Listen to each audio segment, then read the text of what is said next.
Je me suis lavé les mains. Franchement, j'ai pas rigolé. C'est-à-dire que j'ai fait lavage, interlocage, ce que tu veux. J'ai lavé sous les ongles et tout. J'ai absolument tout lavé. C'est important en ce moment. Donc les gars, gérez-vous. Avec le corona, il faut toujours se laver les mains. Constamment. Même sans corona. Bref, tu chauffes ton feu.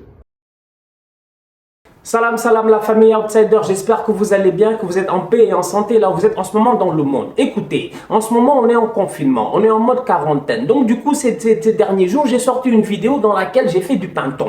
En fait franchement on va être très sérieux, moi-même je sais que je ne suis pas sérieux. Cependant j'ai regardé la vidéo et en toute honnêteté, sincèrement, je me suis tapé des barres de rire. C'est-à-dire qu'en faisant la vidéo en tant que telle, je trouvais pas ça drôle. Mais après quand j'ai regardé la vidéo, j'étais mort de rire. Je me suis dit, mais Boy Stan tu es trop con.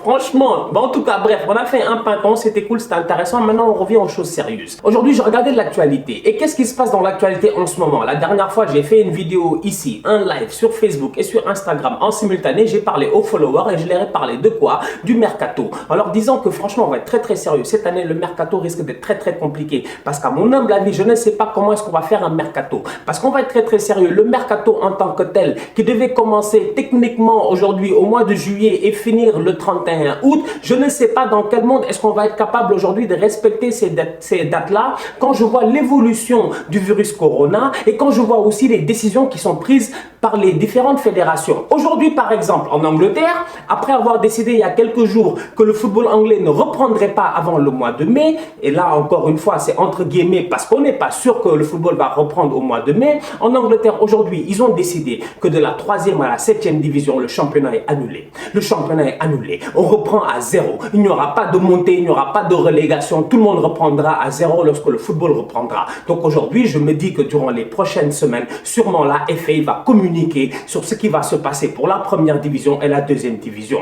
Je vous en ai parlé la dernière fois en vous disant qu'en première division, il y a le cas Liverpool.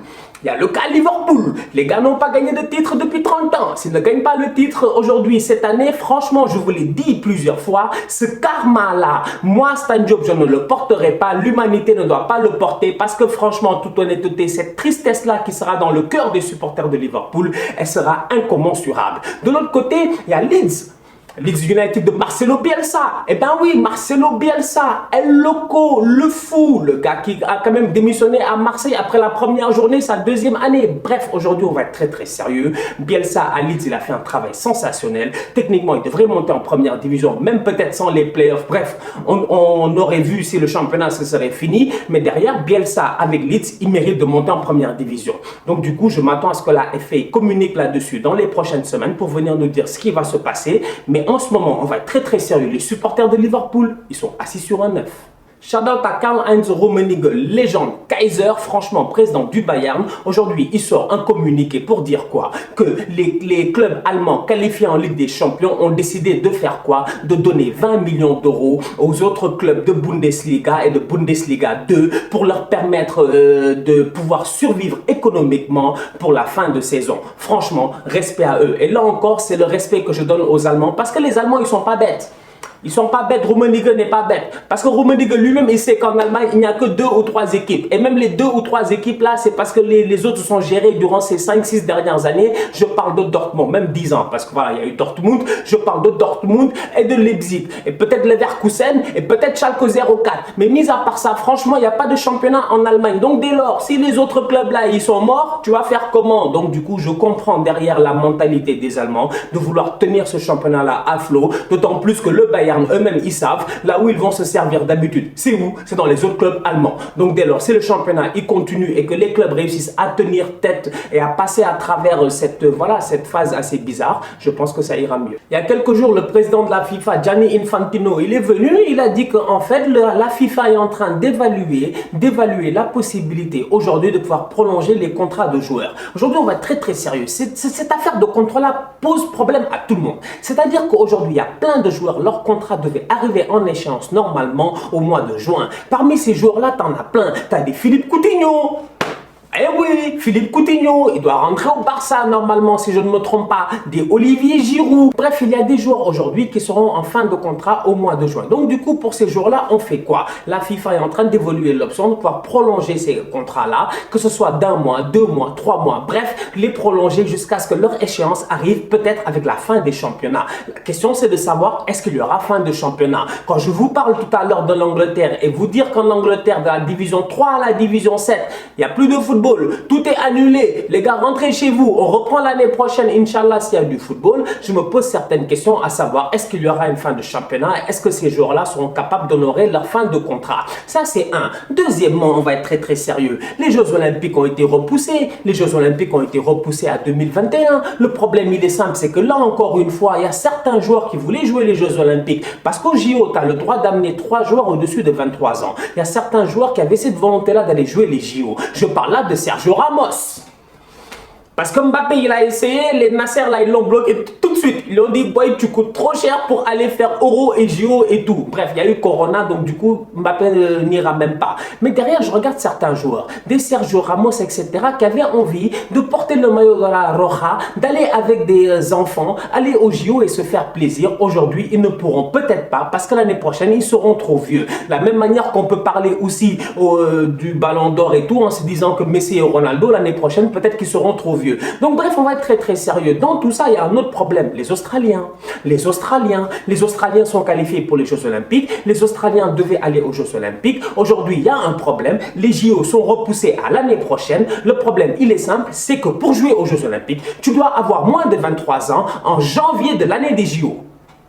C'est-à-dire qu'en janvier 2020, tu dois avoir moins de 23 ans. Aujourd'hui, il y a un problème. L'année prochaine, en janvier 2021, la plupart des joueurs qui ont qualifié l'Australie aux Jeux Olympiques de Tokyo en 2021 auront 24 ans. Et là, je parle de 6 joueurs qui sont très importants dans cet effectif-là, 6 joueurs qui sont titulaires dans cet effectif-là. Du coup, aujourd'hui, la Fédération australienne de football a écrit un communiqué pour demander au CIO, donc au Comité international olympique, si je ne me trompe pas, je pense que c'est ça, l'acronyme, c'est ça que ça veut dire. Bref, ils ont demandé au comité olympique de repousser l'âge, de mettre un an de plus. Parce qu'aujourd'hui, effectivement, ce cas-là va se reproduire l'année prochaine. Que vont-ils faire les Australiens? Ils seront totalement disqualifiés. Ils n'ont pas assez de bons joueurs de moins de 23 ans. Aujourd'hui, tu en perds 6. Tu fais comment? Franchement, c'est très très compliqué. Donc aujourd'hui, franchement, on va être très très sérieux. Ce corona-là, il nous emmerde. Je le dis, j'ose le dire, j'en ai plus rien à faire de cette affaire-là. Ce virus-là, il nous emmerde, il nous fatigue, il nous bloque tous. Franchement, tout ça m'inquiète parce qu'aujourd'hui, quand je vois la manière à laquelle est en train d'avancer cette affaire-là, je me dis, oui, il y a certains scientifiques qui sont en train de travailler sur des remèdes chloroquinine et tout. Il y a certains scientifiques et chercheurs qui sont en train d'essayer de faire des tests. Voilà, il y a eu des tests à Marseille, il y a des tests en ce moment au Canada. Bref, il y a des tests un peu partout. On est en train d'essayer de trouver une solution à cette affaire-là. J'ai eu l'habitude de dire, et je l'ai dit la dernière fois, la troisième guerre mondiale, c'est maintenant. C'est maintenant. Là, on est en troisième guerre mondiale. On va être très, très sérieux. C'est-à-dire que moi, depuis que je suis né, j'ai jamais vu ça. Là, tout le monde est bloqué, tout le monde est arrêté. On a un seul ennemi, c'est un ennemi commun. Il s'appelle comment? Il s'appelle Corona. Donc, du coup, si on n'est pas capable de faire tomber Corona, il va nous faire tomber, il va nous finir. Donc, aujourd'hui, on doit terminer Corona. Donc, la raison pour laquelle je pose encore ces interrogations-là, en me disant, je ne sais pas comment est-ce qu'on va s'en sortir. Quand je vois qu'en Angleterre, en France, en Espagne, l'Italie, quand je vois l'évolution, quand je vois qu'il y a certains pays qui n'ont même pas encore atteint leur pic. C'est-à-dire qu'aujourd'hui, on est en train de parler, mais en Espagne, en Italie, il y a déjà plus de morts qu'en Chine. Donc, dès lors, je me dis, ça risque d'être compliqué parce que la population, elle est beaucoup plus petite. Dès lors, je me pose certaines questions sur la capacité de ces économies-là à pouvoir reprendre. Parce qu'aujourd'hui, nous, on parle de football, mais le football, c'est pas tout dans la vie. C'est pas tout dans la vie. Quand on va sortir de ce bordel-là, il va falloir reprendre. Mais on ne reprend pas juste comme ça. On était à 100 km à l'heure. Vous pensez réellement qu'on va rallumer la machine et qu'elle va monter à 100? Non, il va falloir monter 10, 15, 20, 30, 40, 50, 60, 70, 80, 100. Donc du coup, ça va prendre du temps. J'ai hâte de voir ce que ça va donner. En tout cas, pour le moment, c'est compliqué. On se capte très très bientôt pour un nouveau débrief. D'ici là, on continue à liker, on continue à partager. On reste chez soi, s'il vous plaît, on reste chez soi. J'ai fait plusieurs vidéos ici pour demander aux gens de rester chez eux. S'il vous plaît, je vous le demande encore une fois. Restez chez vous, restez en confinement, protégez les gens que vous aimez. On a vu ici les gens partir. Manu Dibango, paix à son âme, franchement, il est parti. Les Idriss Elba, ils sont malades, franchement. Les Dybala, etc. Bref, blanc, noir, riche, pauvre, on s'en fout. Cette maladie-là, elle touche tout le monde dès lors qu'on cherche à la toucher. Donc du coup, pour ne pas la toucher, on fait quoi? On reste à la maison. Donc la famille, gérez-vous, restez à la maison, lavez-vous les mains. D'ici là, on continue à liker, on continue à partager. On se capte très très bientôt pour un nouveau débrief. On est ensemble, on est là, on n'a pas le choix, frère. On est obligé de survivre. J'ai pas le choix, je continue à vous enjailler parce que je vous aime bien, parce que c'est grâce à vous que je suis là. Franchement, donc du coup, je suis obligé de faire des vidéos. Voilà, tout ça, outsider.